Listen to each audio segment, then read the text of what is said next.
So I'm recording inside today because the birds were chirping very loudly and it was distracting me and I couldn't pay attention. And then when I replayed, it was just, all you could hear was the birds. So although birds chirping is very pretty, I decided to come inside. So that's why I'm in here. So yesterday's video was about being in high school and when my symptoms first started. So today's video is going to be about when I moved away to go to school in California. In 2007, I graduated high school. I was very excited. I got accepted to my top school, which was Point Loma Nazarene, and I was just so thrilled to be moving out to California and to be moving into the dorms and to be meeting new people. And I had friends at Point Loma that I had known through church events and stuff. So I was just very excited. And I was still dealing with my stomach problems, like I had said before, but, you know, I was going to make it work.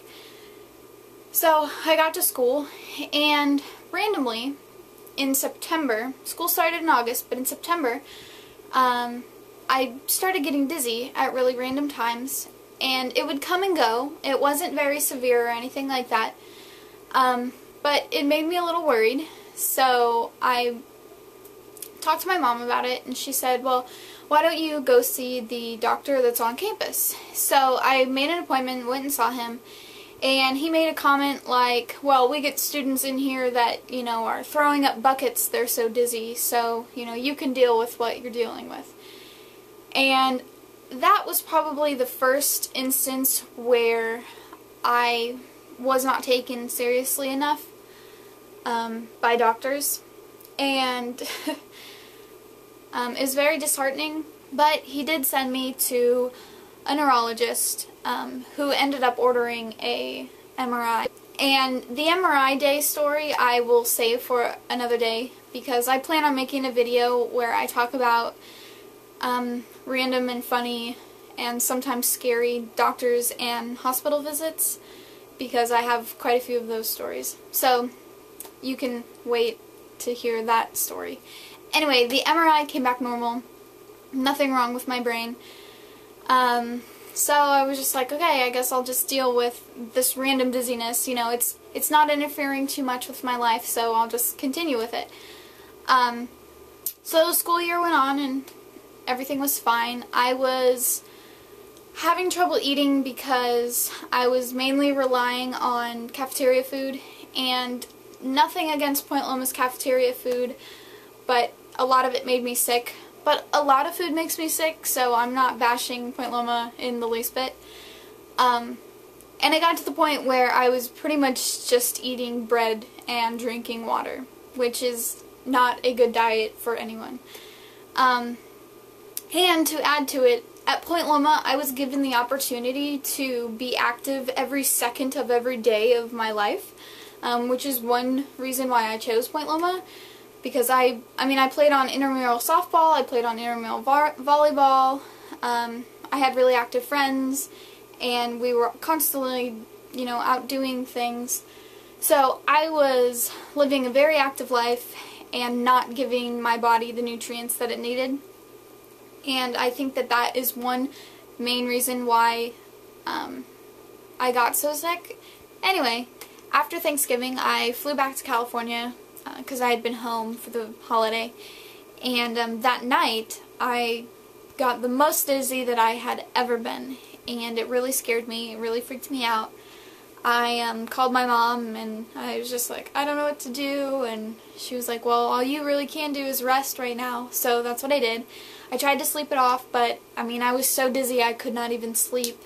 I eventually did fall asleep at some point, and when my alarm went off the next morning, I decided that I would just sleep through my classes and hopefully get as much rest as I could so that the dizziness would go away.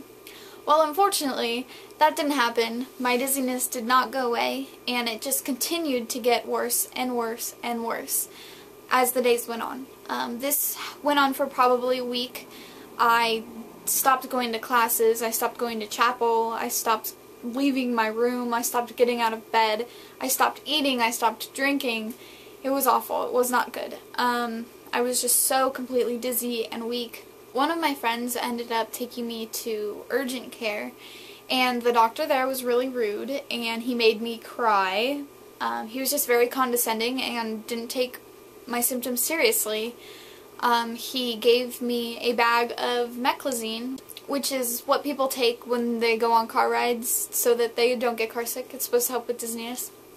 He gave me a bag of those and told me to take them as needed, which was not the right thing to say. That's not how you should take meclizine, but I didn't know that at the time, and I was just listening to him because he's a doctor. They ended up making me worse, and so a friend offered to take me to the emergency room, where I waited all day long, which I know is not uncommon when it comes to the ER and you don't have a life-threatening thing going right then. So I can't complain, but we did wait seriously all day until like 8 o'clock at night, and then I was finally seen by a doctor. They took some blood. Nothing seemed to be wrong. They sent me home with anxiety meds and sleep aids. I don't know why they thought that would help, but that's the treatment that I got, and I started taking those along with the meclizine, and I just continued to get worse. 2 days later, I woke up very early in the morning feeling really sick to my stomach. Tried to make my way down the hall to the bathroom. Didn't make it. I don't really remember too much about it except that I could not move. I was so dizzy. I was really disoriented. I didn't have any idea what was going on. What I do know is that my friend Alicia came to my rescue and got help for me. I do remember being in an ambulance, and the paramedic kept asking me a question, but I couldn't understand him. I couldn't figure out what was going on. My body was shaking really bad. It was really scary, and I got to the hospital. They ran a bunch of tests. They did a CAT scan. Again, any test that they did came back normal. They did hook me up to an IV and pump me full of fluids because I was severely dehydrated, which is part of the reason why I was so disoriented. So the IVs definitely helped me feel like I was human again. But I spent all day in the hospital, and there are lots of other stories from that day that I will again share with you in the other video that I was talking about earlier. Got sent home that night, and my mom decided that it was time for me to come home. So her and my best friend Alex drove up the next day, packed up some of my things, and brought me home.